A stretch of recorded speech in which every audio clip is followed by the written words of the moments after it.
Piotr Chmielowski, Nowa Demokracja, tak, jestem przewodniczącym tej partii.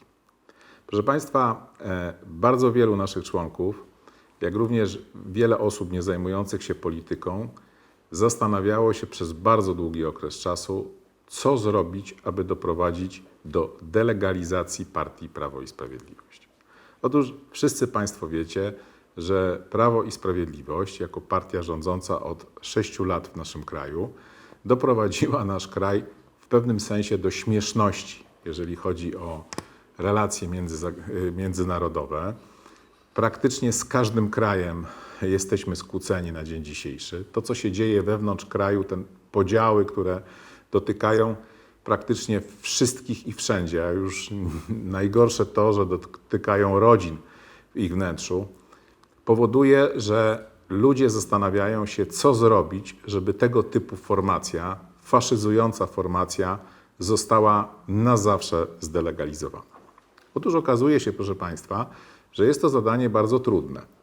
Wielokrotnie wielu polityków i nie tylko polityków, ale również na przykład adwokatów, mecenasów, tak jak na przykład pan Giertych, wielokrotnie podnosili ten temat, że tą organizację, w pewnym sensie quasi-przestępczą, jaką jest PiS, trzeba zdelegalizować. Ale okazuje się, że nie jest to sprawa prosta. Dlatego, że nie da się tego zrobić tak wprost, czyli pójść na przykład, zagłosować w Sejmie, że coś takiego sobie delegalizujemy. Ze względu na to, że nikt do tej pory nie podjął się zadania zdelegalizowania PiS-u, podjęliśmy się tego my. W pierwszej kolejności dokładnie przeanalizowaliśmy konstytucję, która mówi w artykule 188, że teoretycznie partię może zdelegalizować Trybunał Konstytucyjny. Oczywiście wszyscy wiemy, dzisiejszy Trybunał Konstytucyjny to jest Trybunał Konstytucyjny PiS. I on nie ma nic wspólnego z państwem polskim, za wyjątkiem tego, że jest to element, czy właściwie narzędzie PiS, czyli instytucji, którą trzeba zdelegalizować.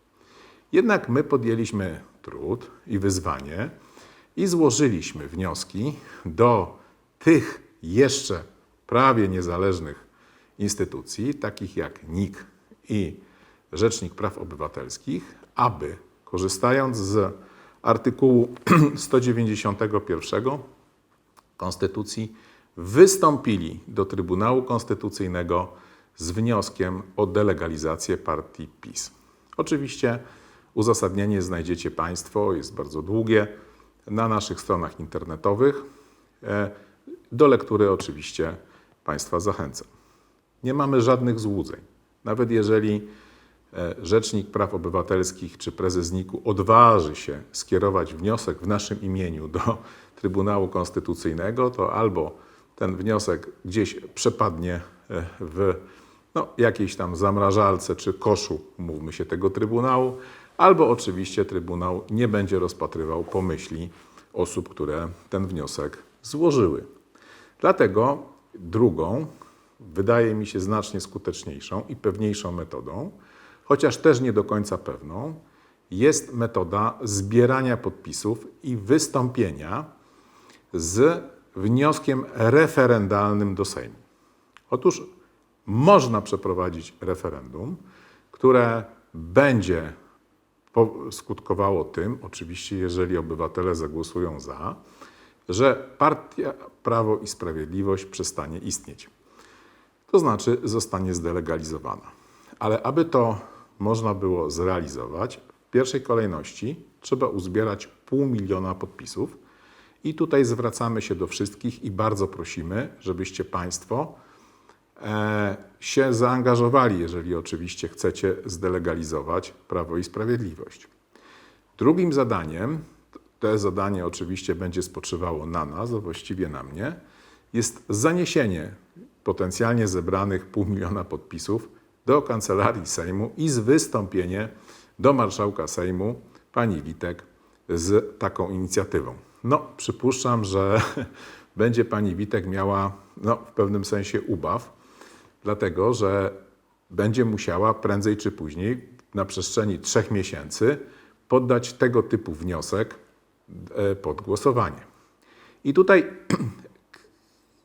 chcę zwrócić uwagę, że Prawo i Sprawiedliwość jako partia wielokrotnie głosiła, że jeżeli społeczeństwo zbierze odpowiednią ilość podpisów, to nigdy nie będzie odrzucała takiego wniosku w pierwszym czytaniu. Więc trzymając Prawo i Sprawiedliwość, dzisiaj rządzącą, mam nadzieję, że jeszcze maksymalnie przez 1,5 roku, że takiego wniosku nie odrzuci w pierwszym czytaniu, a skieruje go do prac w komisji. Nie muszę Państwa zapewniać, że będzie to bardzo przyjemne i bardzo, bym powiedział, owocne pokazaniu społeczeństwa tych wszystkich elementów z mównicy, które Prawo i Sprawiedliwość przez lata swoich rządów zdewastowało i zniszczyło w Polsce. Dziękuję.